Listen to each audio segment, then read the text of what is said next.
नमस्कार, मैं हूं गायत्री शर्मा। महामारी की दूसरी लहर अभी पूरी तरह से खत्म नहीं हुई, लेकिन देश भर के बाजारों से आने वाली तस्वीरें बता रही हैं कि लोग जैसे कोरोना के खतरे को भूले बैठे हैं। कई राज्यों के हिल स्टेशन पर उमड़ी भीड़ की तस्वीरें देखकर हैरानी भी होती है और डर भी लगता है, क्योंकि दूसरी लहर में सांस सांस के लिए तरसते मरीजों को सबने देखा। लेकिन करीब 2 महीने बाद ऐसा लग रहा है कि लोगों ने कोई सबक नहीं लिया। कर्फ्यू में हो रही ढिलाई के साथ साथ लोगों की लापरवाही भी बढ़ती जा रही है। और इस बीच डब्ल्यूएचओ ने इसी बात पर चिंता जता दी है। डब्ल्यूएचओ ने कहा है कि दूसरी लहर खत्म नहीं हुई है और डेल्टा वेरिएंट तेजी से फैल रहा है। साथ ही पूरी दुनिया में कोरोना के मरीज भी लगातार बढ़ रहे हैं। डेल्टा वेरिएंट खतरनाक होता जा रहा है और लोग लापरवाही से बाज नहीं आए तो कोरोना की तैयारी जो है वो धरी की धरी रह जाएगी और जो तीसरी लहर है वो जल्द आ सकती है। डब्ल्यूएचओ ने डेल्टा वेरिएंट की संक्रमण दर पर भी चिंता जताई। ये वेरिएंट 85 देशों में पाया गया है। बेल्जियम से खबर यह भी है कि एक महिला एक बार में दो वेरिएंट से संक्रमित पाई गई और 5 दिन के भीतर उसकी मौत भी हो गई।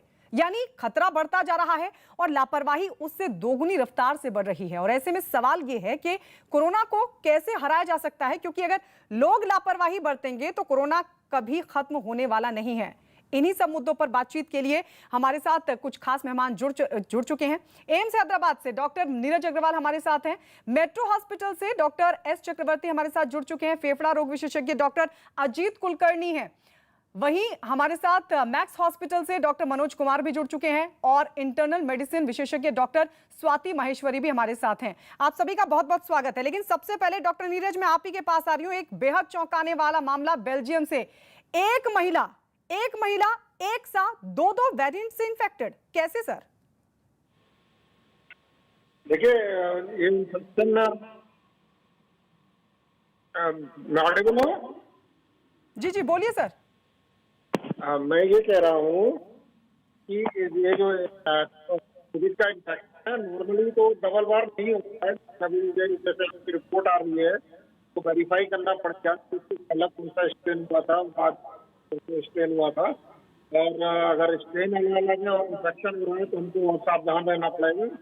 बचने के तरीके हमारे पास एक तो हम मास्क लगा कर यूज करें, भीड़ में ना जाएं और जितनी जल्दी हो सके उतनी जल्दी अपना वैक्सीनेशन कराएं, ताकि जो है ये बीमारी जो है कम से कम फैले। और जैसा डॉक्टर नीरज, मैं इस पर आऊंगी कि करना क्या चाहिए, लेकिन मैं ये समझना चाह रही थी। ठीक है डॉक्टर नीरज अग्रवाल, मैं आपके पास आ रही हूँ। डॉक्टर एस चक्रवर्ती, ये कैसे मुमकिन हो सकता है कि एक व्यक्ति दो वेरिएंट से संक्रमित हो जाए, एक साथ दो वेरिएंट? क्या ये मुमकिन है? दो वेरिएंट होना काफी मुश्किल काम है, क्योंकि जो इनिशियली जो एक पर्टिकुलर वेरिएंट के द्वारा होता है उससे सफिशिएंट इम्यूनिटी पैदा हो जाती है। कई बार हम लोग आरटीपीसीआर इस तरह के टेस्ट में जो वायरस डिटेक्ट करते हैं वो डेड वायरस डिटेक्ट करते हैं, जो कि और सेकेंड वायरस जो है वो हो सकता है कि फ्रेश वायरस हो। तो डिफरेंट टाइप्स ऑफ कॉम्बिनेशन ये हो ही सकता है, मगर एट ए टाइम दो वायरस, ये थोड़ा सा ऐसे ये बात जो है इतना क्लियर अभी है नहीं कि वाकई दो वायरस एक साथ हो जाएगा इन्फेक्शन, क्योंकि एक वायरस होने के बाद थोड़ा सफिशिएंट इम्यूनिटी भी शरीर के अंदर आ जाती है। इसमें मेमोरी सेल्स हो जाते हैं, मेमोरी टी सेल्स हो जाते हैं, जिससे कि प्रोटेक्शन होता है। हाँ, डॉक्टर एस चक्रवर्ती कह रहे हैं कि एक से ही इम्यूनिटी आ जाती है, एंटीबॉडीज बन जाती है। लेकिन ये कहा यह जा रहा है कि एक साथ 2 वेरिएंट का अटैक हुआ है। डॉक्टर स्वाति, एक साथ 2 वेरिएंट अटैक होना? हाँ जी, हाँ सर बोलिए, पहले आप बोलिए फिर डॉक्टर स्वाति। जी एक साथ 2 वेरिएंट इस तरह अटैक होना तो काफी रेयर केस है। अब कोई रेयर केस में कभी हुआ हो तो कह नहीं सकते, अगर जेनेटिकली वो डिटरमिन किया गया हो, बट ऐसे होना काफी मुश्किल काम है। डॉक्टर मनोज, एक साथ 2 वेरिएंट का अटैक, ये कितना मुमकिन आपको लगता है? क्योंकि बेल्जियम में ये कहा जा रहा है कि ये दोनों वेरिएंट लगातार फैल रहे थे। ऐसे में एक महिला जो दो वेरिएंट से एक साथ संक्रमित हो गई और बताया जा रहा है कि उसकी मौत भी हो गई। जी, मैंने ये रिपोर्ट देखा है और इसमें एक 90 इयर्स की वृद्ध महिला है जिनको अल्फा और बीटा दोनों वेरिएंट से इन्फेक्शन पाया गया जीनोम सीक्वेंसिंग। तो ये पॉसिबल है, ये ऐसा नहीं है।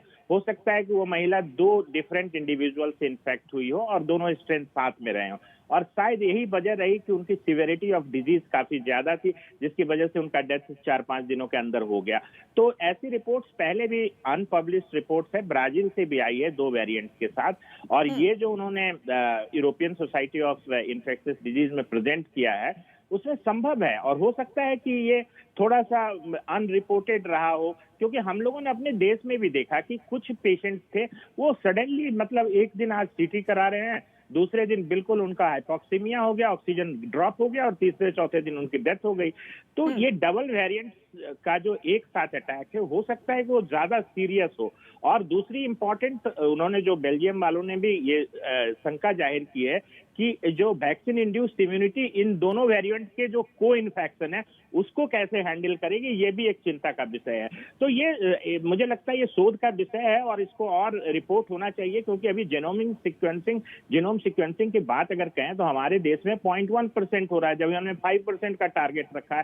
तो हर जगह इस चीज की कमी है, और ये संभव है, बिल्कुल संभव है कि दो वेरिएंट साइमल्टेनियसली एक इंडिविजुअल को इन्फेक्ट कर सकते हैं। डॉक्टर अजीत कुलकर्णी, सही कहा डॉक्टर एस चक्रवर्ती ने कि एक वेरिएंट के अटैक से भी इम्यूनिटी बन जाती है, एंटीबॉडीज आ जाती हैं, लेकिन ये तो एक साथ दो वेरिएंट का अटैक है। ये डबल वेरिएंट अटैक आप इसको किस तरीके से देख रहे हैं? नहीं, इसके पहले क्योंकि डॉक्टर मनोज ये कह रहे हैं कि कहीं और भी इस तरह के मामले सामने आए हैं। नहीं, before that we have to understand ये वायरस क्या है। ऐसा रहता है, वायरल इन्फेक्शन जब रहता है, जो वायरस रहता है वो खुद उसके अंदर चेंज करता रहता है अपने अंदर, और उसकी वजह से क्या होता है, ये डबल वेरिएंट आ सकते हैं। डॉक्टर चक्रवर्ती सर ने बहुत सही तरीके से कहा कि it is quite possible. India में जीनोम सीक्वेंसिंग अभी इतना फ्रिक्वेंटली नहीं होता है। जैसे जीनोम सीक्वेंसिंग हो जाएगा, then we come to understand that कि अपने यहाँ कौन से वायरस सर्कुलेशन में, और दो वायरस एक साथ आते हैं क्या नहीं। वायरस एक ही है, उसके वेरिएंट अलग अलग है, और उसके अंदर कैसा रहता है कि वायरस जो रहता है कि कभी कभार is survival of the fittest रहता है। ये virus usually they change itself, उनके अंदर वो चेंज करते रहते हैं, और जैसे वो चेंज होता है वो आइदर वो विरुलेंस फैक्टर उसका बहुत घातक हो सकता है, या वो माइल्डर वर्जन में होता है। इसलिए कोरोना अभी तक गया नहीं है, और ये बेल्जियम का जो स्टडी है वो अपने आई ओपनर है अपने लिए। So we have to be more careful about it, and एक साइंटिफिक स्टडी और इंडियन डेटा उसका आना चाहिए। डॉक्टर स्वाति, ये अपने आप में ही मुझे लगता है शायद अब तक का सबसे चौंकाने वाला मामला है। आप इसको कैसे देख रही हैं? मतलब एक ही व्यक्ति दो वेरिएंट से क्या वाकई संक्रमित हो सकता है? देखिए, कई सारे कारण जो है वो सामने आ सकते हैं, और सबसे ज़रूरी बात समझने की ये है कि एक बार जब विश्व में अभी 18 करोड़ से ज़्यादा लोग तो ऑन पेपर आप देख रहे हैं कि संक्रमित हैं, और उसके अलावा कितने और लोग संक्रमित हो चुके हैं। ऐसी स्थिति में बहुत सारे एटिपिकल केसेस जो होते हैं वो भी उजागर होकर के सामने आ जाते हैं और हाईलाइट हो जाते हैं।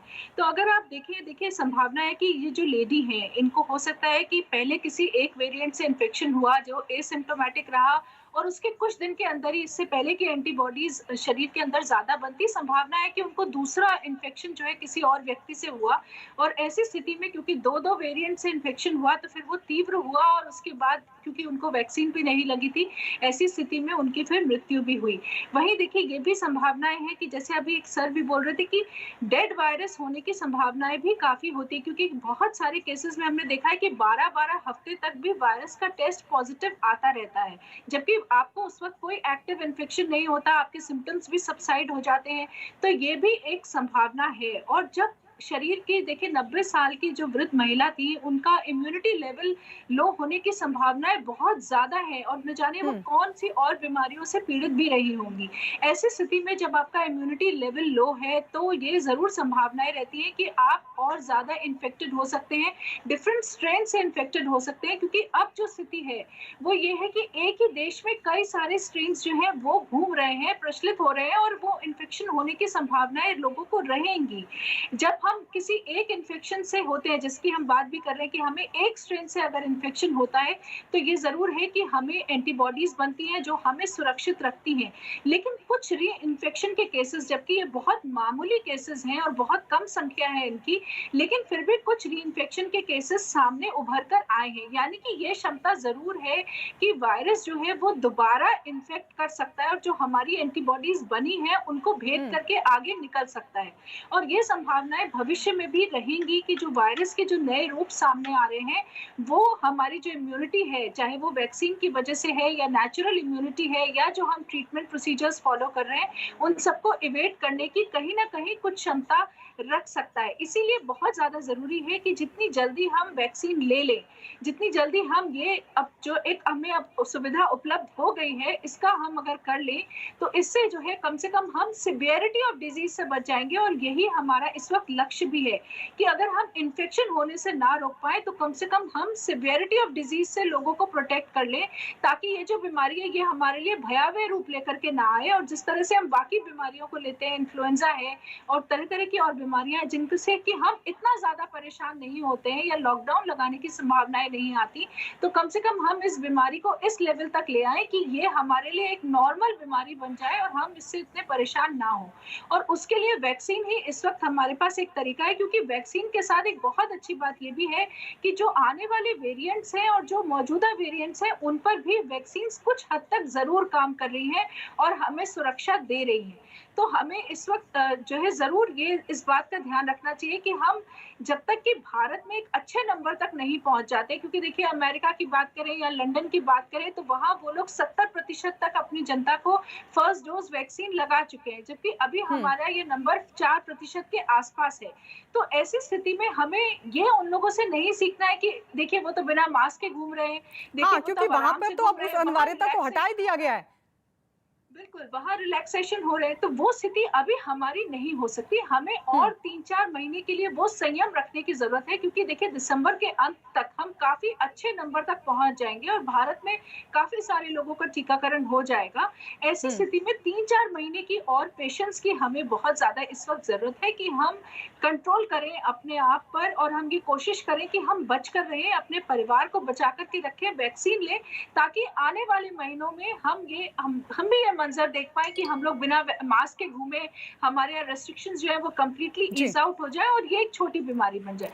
लेकिन उसके लिए हम सबके सहयोग की जरूरत है। डॉक्टर स्वाति इस पर भी आएंगे, क्योंकि WHO की तरफ से एक बार फिर से कहा गया है कि जिस तरीके से ढिलाई बढ़ती जा रही है उससे केसेस कई देशों में फिर से बढ़ने लगे हैं। लेकिन इस सब के बीच एक छोटा सा ब्रेक हम ले रहे हैं, ब्रेक के बाद फौरन लौट रहे हैं। देवी के कदमों तले चमत्कारी कुंड की एक रहस्यमयी दुनिया, हजारों लीटर पानी से भी नहीं। तो सवाल यही है कि क्या कोरोना सदा के लिए है, क्योंकि एक तरफ तो बेल्जियम में एक मामला सामने आया जो अपने आप में चौंकाने वाला है, जहां एक महिला पर डबल वेरिएंट का अटैक हुआ और उसकी मौत हो गई, और दूसरी तरफ WHO की तरफ से कहा गया है कि अभी महामारी खत्म नहीं हुई है। साथ ही यह भी कहा गया है WHO की तरफ से कि कई सारे ऐसे देश हैं जहां पर डेल्टा वेरिएंट और खतरनाक रूप ले रहा है, और साथ ही डेल्टा वेरिएंट के खतरनाक रूप के साथ साथ वहां पर ढिलाई भी बढ़ती जा रही है, और यह भी एक बड़ी वजह बन रही है कि केसेस फिर से बढ़ने लगे हैं। मैं डॉक्टर एस चक्रवर्ती आपके पास आना चाहूंगी। सर, भले ही रेयर हो, हालांकि डॉक्टर स्वाति ये कह रही हैं कि हो सकता है कि एक वेरिएंट डेड अवस्था में हो और दूसरे वेरिएंट का अटैक हुआ हो, लेकिन डॉक्टर मनोज ने कहा कि हाँ, कुछ केसेस ऐसे सामने आए हैं, रेयर भले ही, लेकिन खतरा कितना बड़ा सर? खतरा तो बहुत है, क्योंकि डिफरेंट टाइप्स ऑफ वेरिएंट्स अब चले ही आ रहे हैं। अगर हम बड़े ध्यान से इस चीज को देखें तो 4 कॉमन चीज की वजह से ये सारी चीज पैदा हो रही है। सबसे पहले को हम कहते हैं कि इम्यून एस्केप, यानी कि जो हमारा स्टिमुलेंट है, जो वायरस जो स्टिमुलेट करता है, वो स्पाइक प्रोटीन को स्टिमुलेट करता है। स्पाइक प्रोटीन का इम्यून स्टिमुलेंट के रूप में काम करता है। इसी के अंदर म्यूटेशन होने से बार बार जो है इम्यून एस्केप हो जाता है और फियर ऑफ री इन्फेक्शन होने लगता है। सेकंड चीज ये है कि वेनिंग इम्यूनिटी, यानी कि इम्यूनिटी एक बार हो जाने के बाद धीरे धीरे कम होने लगती है, और इस इम्यूनिटी जो कम होती है इसको खाली अगर आप एंटीबॉडी टेस्ट कराएंगे, उससे मेजर करेंगे, तो ऐसा नहीं होता है शरीर में। तीसरा चीज है कि जो वैक्सीन की जो डिस्ट्रीब्यूशन है वो काफी अनइवन है, कहीं पे वैक्सीन लग रहे हैं, कहीं पे वैक्सीन नहीं लग रहे हैं, किसी एज ग्रुप में लग रहे हैं, किसी एज ग्रुप पे नहीं लग रहे हैं। इस तरह का अनइवन वैक्सीन डिस्ट्रीब्यूशन भी एक कारण है ये सारी चीज को दोबारा थर्ड वेव आने का। और वैक्सीन हेजिटेंसी, जिसको हम लोग बोल रहे हैं कि कई लोग ऐसे कह रहे हैं कि वैक्सीन जो है नहीं लगाएंगे या नहीं लगाना चाहते हैं, जो भी कारण हो। तो ये सारी चीजें की देखते हुए जो है अभी दोबारा से डेल्टा वायरस आने के चांसेस बहुत हाई है। इसके अलावा हम लोग जो अभी इस समय देख रहे हैं, जो सोशल डिस्टेंसिंग वगैरह पालन नहीं हो रहा है, वो तो एक बहुत बड़ा फैक्टर है ही। जी डॉक्टर मनोज, मैं वो खतरे को भी समझना चाहूंगी सर। ये जो डबल वेरिएंट अटैक है, ये कितना बड़ा खतरा है? और अब तो WHO की तरफ से ये भी कह दिया गया है कि मामले कई देशों में बहुत रफ्तार से आगे बढ़ रहे हैं। ये क्यों हो रहा है सर?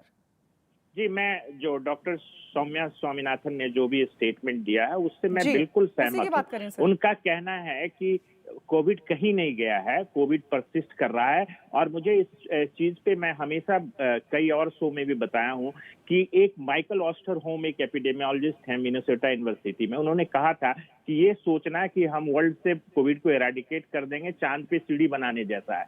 तो ये बात से मैं बिल्कुल सहमत हूँ। और आपको मैं एक चीज बता दूं कि फ्यूचर ऑफ कोई भी पैंडेमिक, जो कोविड-19 पैंडेमिक है, वो 3 चीज पे डिपेंड करता है। एक तो इम्यूनिटी इंड्यूस्ड बाय इन्फेक्शन और वैक्सीन की वजह से, दूसरा वायरस जो इवॉल्व करता है, और आप देख रहे हैं कि इनलेसली ये म्यूटेट कर रहा है। Alpha, beta, gamma, kappa, delta, epsilon, सब तरह के जो वेरिएंट, लैम्डा, कप्पा, सारे आ रहे हैं। लैम्डा में 7 म्यूटेंट वेरिएंट, 7 म्यूटेशंस हैं। तो ये जो इंडलेस की स्टोरी लग रही है। दूसरी चीज की जो हमारे सोशल प्रिवेंटिव मेजर्स हैं वो भी बहुत इंपॉर्टेंट रोल करते हैं, जिसमें हम चूक जाते हैं हर जगह, केवल हमारे देश में नहीं। आप देखिए विदेशों में भी 19 जुलाई को ब्रिटेन ने बता दिया फ्रीडम डे मना लो, सारे लोग मास्क उतार के आ जाओ। इसी तरीके से अमेरिका में भी घोषणा हुई। तो ये बिहेवियरल फैटिक का नतीजा है, तो ये तो नुकसान करेगा। और आप हिंदुस्तान में ही देखिए, आप अभी भी 40,000 के आसपास आके केस कांस्टेंट से हो गए हैं, करीब करीब 900 मौतें होती है। और जो डॉक्टर स्वामीनाथन ने बोला है कि करीब करीब 5 लाख केसेज वर्ल्ड वाइड और करीब करीब जो 9,000 के आसपास 9300 डेथ। तो ये एक बड़ा आंकड़ा है, और इस आंकड़ा को दर्शकों को समझना चाहिए कि हमें बहुत ही सजग रहना है। और इसमें जो आपने ये जो म्यूटेंट वेरिएंट की एक साथ इन्फेक्शन की बात कही है, ये हो सकता है कि ये बहुत अंडर रिपोर्टेड बात हो, क्योंकि अभी हमें हो सकता है कि हमने उस चीज पे इतना ध्यान ही नहीं दिया। और ये जो अभी पता चला है बेल्जियम में, ठीक है, कारण कोई भी, मैं डॉक्टर स्वाति ने जैसा कहा कि अल्डरली लेडी थी, कोमॉर्बिडिटी हो सकती है, बट 2 वेरिएंट को आइडेंटिफाई करना एक शख्स में, ये डेफिनेटली ये बताता है कि इसमें जो सोर्स ऑफ इन्फेक्शन थे 2 डिफरेंट इंडिविजुअल से, जो 2 डिफरेंट म्यूटेंट से संक्रमित थे। तो ये एक चीज बहुत इंपॉर्टेंट चीज है, और इसको हमें फ्यूचर में भी देखना होगा कि जो सीवियर डिजीज हैं, जिसमें डेथ ज्यादा है, मॉर्टिलिटी ज्यादा है, वो ऐसा तो नहीं कि कहीं 2 खतरनाक म्यूटेंट वेरिएंट से एक साथ संक्रमित हैं। तो ये एक इंपॉर्टेंट चीज है, और इस पे शोध का विषय है। मैंने पहले भी कहा लार्जर डेटा की जरूरत है, बट ये एक संभावना तो पूरी बहुत इंपॉर्टेंट है। आपने देखा हुआ कुछ नई चीजें भी आई कि जेनेटिक लोकस है, 13 ऐसे जेनेटिक लोकस पाए गए, जैसे FOXP4 मतलब जेनेटिकली भी हम कुछ लोग हैं जिनको कोविड के कॉम्प्लिकेशंस होने की ज्यादा संभावना होती है और किसी को कम होती है। तो आज की डेट में तो वैक्सीन हैं हमारे पास। डेल्टा वेरिएंट में माना जा रहा है कि 2 डोज के बाद करीब करीब जो भी वैक्सीन हैं 60-70% इफेक्टिव है। और डेफिनेटली ये वैक्सीन आपको सीवियर डिजीज और डेथ से तो बचाती है, इसमें कोई शक नहीं है। तो अभी वैक्सीनेशन को हमें बहुत तेज करना होगा।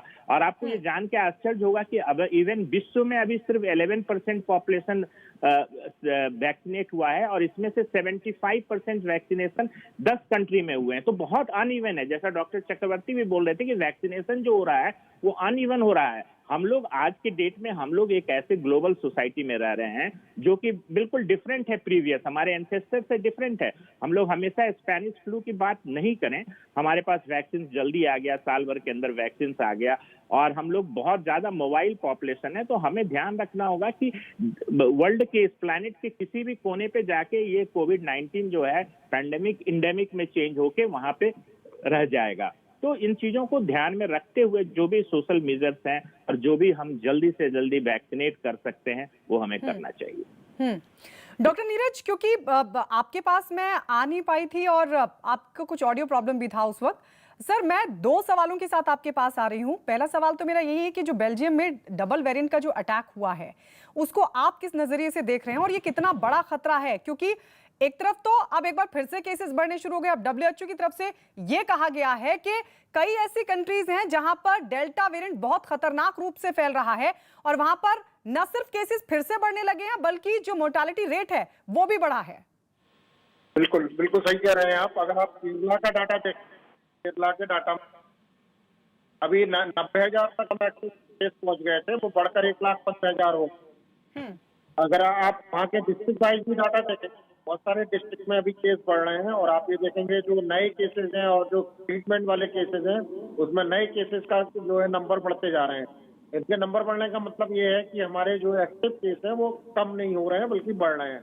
और ऐसा लग रहा है कि केरला में शायद तीसरी वेव का शुरुआत के पहले चिन्ह नजर आ रहे हैं, क्योंकि वहाँ पर एक्टिव केस जो कम हो रहे थे वो 90,000 तक पहुंचने के बाद 1,15,000 हो गए। कुछ डिस्ट्रिक्ट में जो केसेस की रफ्तार है वो 10% से ऊपर पहुंच गई है नए केसेस की, और ठीक वाले होने वाले केसेस की रफ्तार 8% रहती है। तो अगर इस डाटा को आप पूरी तरीके से कोलेट करेंगे तो आपको बहुत अर्ली साइन है, लेकिन साइन जो है केरला में कुछ कुछ दिखाई दे रहे हैं। उसके लिए सरकार ने भी जो स्पेशल टीम केरला के लिए भेजी है, और कुछ डिस्ट्रिक्ट महाराष्ट्र में भी और तमिलनाडु में भी है जहाँ पर भी इस तरह के साइन दिखाई दे रहे हैं। तो इसलिए जो है ये जो है बड़ी खतरनाक बात है। इसमें हो सकता है कि बहुत सारे वेरिएंट भी हों जिसकी धीरे धीरे जांच हो रही है, लेकिन क्योंकि हमारे यहाँ जीनोम टेस्टिंग उतनी हो नहीं रही है, कुछ हमें अदर वेरिएंट मिले हैं। अब बाकी वेरिएंट भी धीरे धीरे हमारे यहाँ भी जैसे जैसे टेस्टिंग होगी वेरिएंट की तो मिलना चालू हो जाएंगे। लेकिन ये खतरनाक सिचुएशन है और हमें बहुत संभल के रहना होगा। इसमें की सबसे बड़ी चीज है वैक्सीन, और दूसरा जो मैंने बोला था कि जब तक वैक्सीन नहीं लग रही है तब तक सबको मास्क लगाने की बहुत सख्त जरूरत है। और जैसा कि आपके फोटोग्राफ्स में सब में दिखा रहे हैं, वीडियो में दिखा रहे हैं कि ये बिल्कुल कोई भी व्यक्ति जो है एक भी मास्क लगाए हुए नहीं घूम रहा है। डॉक्टर स्वाति, क्योंकि तस्वीरें बहुत बहुत इंपॉर्टेंट है, जहां WHO कई देशों का जिक्र कर रहा है, हम तो अगर अपने ही देश को देखें तो जैसे अनलॉक की प्रक्रिया शुरू हुई इतनी भीड़, और हिल स्टेशन पर लोग मौज मस्ती के लिए जा रहे हैं, जबकि दूसरी वेव अभी पूरी तरीके से खत्म नहीं हुई और तीसरी वेव का संकट अभी सामने खड़ा हुआ है। तस्वीरें दर्शकों को एक बार फिर से दिखाते चले, देखिए कितनी संख्या में लोग सड़कों पर हैं, वो भी तब ये कहा जा रहा है कि जरूरी हो तभी आप घरों से बाहर निकलें। डॉक्टर स्वाति, कितनी बड़ी चिंता है, और साथ ही मैं उसी खतरे की तरफ एक बार फिर से लौटना चाहूंगी आपके पास कि जो डबल वेरिएंट का खतरा है वो कितना बड़ा है। एक साथ एक महिला को संक्रमित डबल वेरिएंट, और ये रेयर केसेस जरूर हैं, लेकिन जीनोम सीक्वेंसिंग जितनी तेजी के साथ बढ़ेगी, हो सकता है कि हमारे देश में, बाकी देशों में भी इस तरह के मामले सामने आए। और इनको देख करके ऐसा लगता है कि गजनी मूवी के आमिर खान से भी शॉर्ट मेमोरी जो है वो शायद लोगों की है, जो इतना ज्यादा भयावह सेकेंड वेव को देखने के बाद भी आज इस चीज को ज्यादा वैल्यू देते हैं कि हमारा रिक्रिएशन, हमारा एंटरटेनमेंट ज्यादा जरूरी है, और हम इस बात की फिक्र ना करें कि हम एक जरिया बन रहे हैं कोरोना वायरस को और ज्यादा बाकी लोगों में फैलाने का, और वो भी तब जबकि हम दूसरी वेव से पूरी तरह से अभी तक बाहर भी नहीं निकल पाए हैं। कितने सारे लोग ऐसे हैं जो तीसरा लॉकडाउन शायद बर्दाश्त भी ना कर पाए, और उनकी जो है लाइवलीहुड पे इसका बहुत ज्यादा दुष्प्रभाव पड़े। तो कहीं ना कहीं हम सबका एक उत्तरदायित्व है, एक सोशल रिस्पॉन्सिबिलिटी है जो समझनी बहुत ज्यादा जरूरी है कि अभी हम भारत में उस स्थिति पर नहीं पहुंचे हैं कि हम इस तरह से खुल्लम खुल्ला घूमे, हम कोविड एप्रोप्रिएट बिहेवियर्स का कोई ध्यान ना रखें और हम वैक्सीन भी ना लगवाएं। तो हमें बहुत ज्यादा जरूरत है इस वक्त सब लोगों के साथ आने की, सहयोग की, क्योंकि देखिए वायरस ने इस वक्त पूरे विश्व को अपनी लेबोरेटरी बना लिया और हम सब एक गिनी पिग बने हुए हैं वायरस के लिए। अब हमें ये सोचना है कि हम वायरस के लिए गिनी पिग बनना चाहते हैं, कि हम वैक्सीन लेना चाहते हैं, कि हम कोविड एप्रोप्रिएट बिहेवियर के द्वारा अपने आप को सुरक्षित करना चाहते हैं, क्योंकि ऐसा इतिहास में भी पहले कभी नहीं हुआ है कि वैक्सीन इतनी जल्दी आई हो। और वैक्सीन, क्योंकि अभी देखिए हमारी ये जंग 1.5 साल पुरानी है, तो वैक्सीन के भी अपने लिमिटेशंस हैं जिनका हमें ध्यान रखना चाहिए, जो हमें समझना जरूरी है कि वैक्सीन लगाने के बाद भी हमें ये नहीं सोचना है कि अब तो हमने वैक्सीन लगवा ली तो अब हम सुरक्षित हैं, अब हम आसानी से घूम सकते हैं, अब हमें कोई जरूरत नहीं है कि हम मास्क लगाएं या हम इस बात की चिंता करें कि हमें कोरोना हो सकता है या हम कोरोना फैला सकते हैं। तो हमें बहुत ज्यादा जरूरत है इस चीज का ध्यान रखना कि आज एक वैक्सीन जो हमें मिली है उसका हम प्रयोग करते हुए किस तरह से समझदारी से आगे बढ़े, क्योंकि वायरस जो है वो एक बहरूपिया है और लगातार अपने रूप को जो है वो चेंज कर रहा है, बदल रहा है। ऐसी स्थिति में बहुत ज्यादा जरूरत है कि हम भी उतने ही मुस्तैद रहें, हम भी अपनी नीतियों को लगातार बदलें। जिस तरह से आप देख रहे हैं कि सरकार भी लगातार इस चीज में प्रयासरत है कि ज्यादा से ज्यादा वैक्सीन भारत में आए, हम जीनोमिक सीक्वेंसिंग की तादाद को लगातार बढ़ाएं, हम पॉकेट्स को आइडेंटिफाई कर पाएं कि कहाँ संक्रमण ज्यादा फैल रहा है। तो सरकार भी लगातार इस तरह के प्रयास कर रही है कि तीसरी लहर आने से पहले ही हम उसे रोक सकें, हम उसको छोटा कर सकें और हम उसका वो रूप ना देखें जो हमने सेकेंड वेव का देखा है। इसलिए लोगों का इस वक्त सहयोग जो है वो बहुत ज्यादा जरूरत होगी उसकी, क्योंकि दिसंबर के अंत तक हमारे भारत की जो सिचुएशन होगी वो भी बहुत फर्क हो जाएगी। हमारे पास वैक्सीन काफी हद तक लोगों तक पहुंच जाएगी और ये एक बहुत बड़ी उपलब्धि होगी, क्योंकि देखिए जितनी कम वैक्सीन लोगों को लगी होंगी उतनी ज्यादा हम फैक्ट्रीज बनेंगे और ज्यादा म्यूटेशंस क्रिएट करने के, और वायरस को भी पूरी मौका मिलेगा और नए म्यूटेशंस लेकर आने का। तो हमें ये कोशिश करनी है कि हम वायरस को घेरें और वायरस को एक कॉर्नर करें, और वो तभी पॉसिबल है जब हम अपनी नीतियों में संशोधन लाएं, एक तरफ से सरकार की तरफ से कि सरकार तेजी से जीनोमिक सीक्वेंसिंग करे, टेस्टिंग करे, ट्रेसिंग करे, और वहीं लोगों के सहयोग की जरूरत है कि लोग भी इस चीज को समझें कि हमें वैक्सीन लगानी बहुत जरूरी है। डॉक्टर एस चक्रवर्ती, और ये देखिए सड़कों पर मतलब लोग किस तादाद में निकल रहे हैं खतरे को दरकिनार करते हुए। सर, एक तरफ तो खतरा बड़ा है और दूसरी तरफ ये बिहेवियर लोगों का, क्या कहेंगे? तो दो चीजें इसके अंदर देखा जा रहा है। एक तो हम ये चीज जानते हैं कि डेल्टा वेरिएंट जो है वो बहुत ज्यादा खतरनाक है और उससे री-इन्फेक्शन होने के चांसेस ज्यादा है।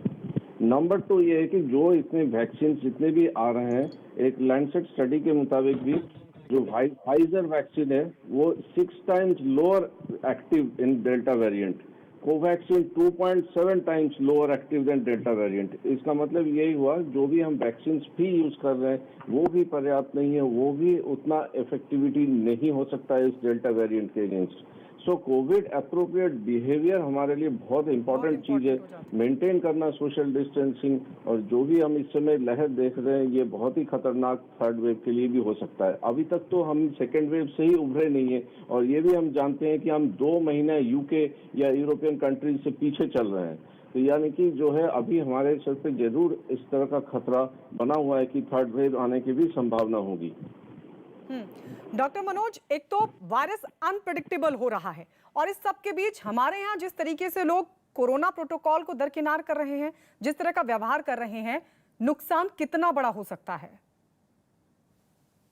ये कहूं कि नुकसान बहुत ज्यादा हो सकता है। और आपको एक चीज बता दूं कि अभी जैसे हमारे को पैनलिस्ट बोल रहे थे कि 60 से ज्यादा डिस्ट्रिक्ट हैं हिंदुस्तान में जहां की पॉजिटिविटी रेट 10% से ज्यादा है, और जहां भी रेस्ट्रिक्शन ईज करने की बात होती है WHO का क्राइटेरिया है कि वहां 5% से कम पॉजिटिविटी रेट होनी चाहिए।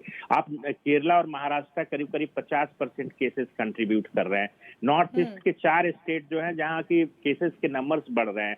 तो अभी कहाँ, अभी आप कहिए कि सेकेंड वेव का जो हम लोग ग्राफ में बोलते हैं थिक टेल है, या कहिए कि बिगिनिंग ऑफ थर्ड वेव है, तो इस चीज को दर्शकों को समझना चाहिए, लोगों को समझना चाहिए। और खास करके जो ये एक जो कैलसनेस है वो उन्हीं लोगों में ज्यादा है जो मास्क भी नहीं पहनते हैं, वैक्सीनेशन से भी उनकी हेजिटेंसी है। तो ये एक बड़ा समूह बन के फिर क्या है कि ये कोई इंडिविजुअल की बीमारी नहीं है, ये सोसाइटी की बीमारी है, पैंडेमिक है। तो अगर बहुत बड़ा हिस्सा अगर इस चीज को नहीं फॉलो करेगा, कोविड अप्रोप्रिएट बिहेवियर को, masking, social distancing, hand hygiene, ये बिहेवियरल वैक्सीन है, इसको तो पालन करो। अगर वैक्सीन नहीं मिल रहा है या अभी थोड़ा टाइम लग रहा है आपके नंबर के आने में, तो आप इसको पालन कीजिए, क्योंकि इन दोनों को मिला के ही हम कोरोना पे विजय प्राप्त कर सकते हैं। और ये खतरा बहुत बड़ा है, जैसा कि डॉक्टर स्वामीनाथन ने भी बताया कि अफ्रीका में मोर्टेलिटी रेट 30 से 40% हाई हो गई है। तो डेल्टा वेरिएंट, और हमने देखा अभी अप्रैल मई महीने में, अभी ठीक कहा उन्होंने कि हमारी बहुत शॉर्ट मेमोरी है, डॉक्टर स्वाति ने जो कहा कि हम अभी सिलेंडर लेके कंधे पे दौड़ रहे थे और रो रहे थे कि हमें बेड नहीं मिल रहा, ऑक्सीजन नहीं मिल रहा है, और हम पुनः वही चीज कर रहे हैं, उसी चीज को आमंत्रण दे रहे हैं। इतना बड़ा मतलब कहिए कि ये लापरवाही है जिस तरीके से आप दिखा रहे हैं जो व्यू हिल स्टेशन पे जहाँ कोई सोशल डिस्टेंसिंग नहीं है, मास्क है, मास्क तो कम से कम लगाओ। ये सब जो चीजें हैं जो पिछले 1.5 साल से ये चीजें समझाई जा रही है, वो एक तबका, एक खास प्रोपोर्शन ऑफ पेशेंट्स है, परसेंटेज ऑफ लोग हैं जो नहीं मान रहे हैं। मैं ऐसा नहीं कर रहा हूँ कि हर लोग नहीं फॉलो कर रहे हैं, बट बहुत सारे ऐसा समूह है जो इस चीज को नहीं मान रहा है, और इसके बहुत ही विपरीत परिणाम होंगे। डॉक्टर अजीत,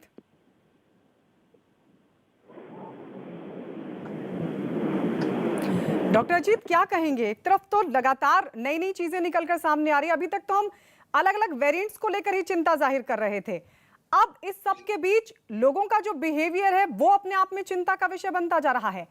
इनको किस तरीके से रोका जाए, क्या होना चाहिए ताकि लोग भी समझें और जो नियम है कम से कम उसका पालन हो?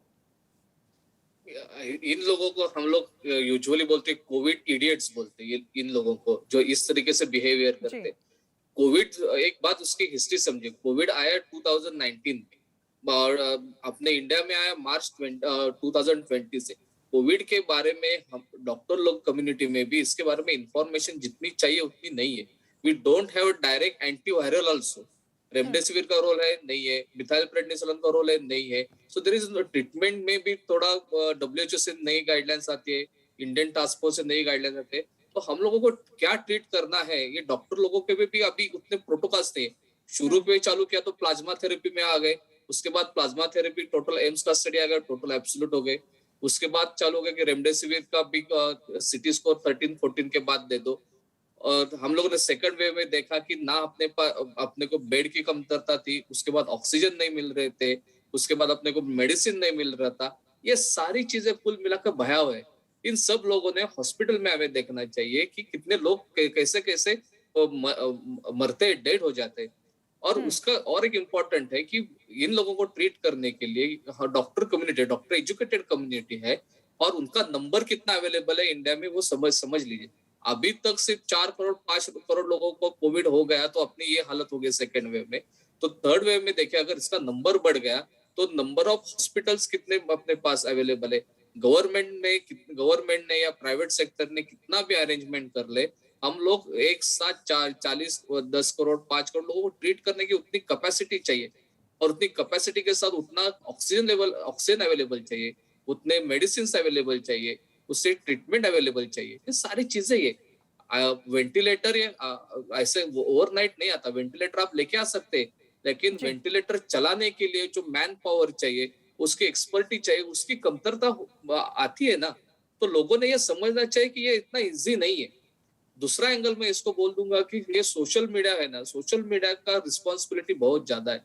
सोशल मीडिया में हम लोग तरह तरह के रिपोर्ट देखते हैं। एक जन बोलते हैं कि कोविड एक फेक है, ये डॉक्टर लोगों का धंधा बनाया हुआ है, या ऐसा कोविड है नहीं। इस तरीके के जो मैसेज सर्कुलेट होते हैं ना, उसकी वजह से क्या होता है, एक प्रकार का जो पूरे सोसाइटी में ना कंफ्यूजन का एटमॉस्फेयर क्रिएट हो जाता है। तीसरा, पॉलिटिकल लोग जो रहते हैं वो हर रोज उठ के नए नए स्टेटमेंट देते हैं, कॉन्ट्राडिक्ट स्टेटमेंट देते हैं, रूलिंग पार्टी हो या अपोजिशन पार्टी हो। ये that create a callosity and that create a confusion atmosphere. एक बात समझनी चाहिए कि कोविड से अगर हमें फाइट करना है तो we have to united as a one. Opposition party हो, रूलिंग पार्टी हो या कॉमन पीपल हो, ये सब एक मिलके इसके अगेंस्ट काम करना चाहिए। Because it is scientific, this scientific war, it is not war fought on the road. चौथा, कोविड अपने को वैक्सीन तो चाहिए। एक बात समझ ले, इंडिया का पॉपुलेशन है 130 करोड़। अपने को 130 करोड़ आउट ऑफ दैट अगर 90 करोड़ को जो वैक्सीन देना, अगर 2 डोज भी देना है तो 180 करोड़ डोसेस अवेलेबल होने चाहिए। 37 करोड़ के करीब और हम वो अंडरस्टैंड वैक्सीनेट कर पाए हैं लोगों को। अब वो एक अंडरस्टैंड करना चाहिए कि पूरे दुनिया में वैक्सीन बनाने कंपनी कितने, 8-10 रहेंगे कंपनी। डॉक्टर कुलकर्णी, माफ कीजिए, मैं यहीं पे आपको वैक्सीन देना चाहिए। मैं यहीं पर आपको रोक रही हूँ सर, वक्त की कमी है। बहुत बहुत शुक्रिया डॉक्टर नीरज, डॉक्टर एस चक्रवर्ती, डॉक्टर मनोज कुमार, अजीत कुलकर्णी, स्वाति महेश्वरी हमारे साथ जुड़ने के लिए और इस डिस्कशन के लिए।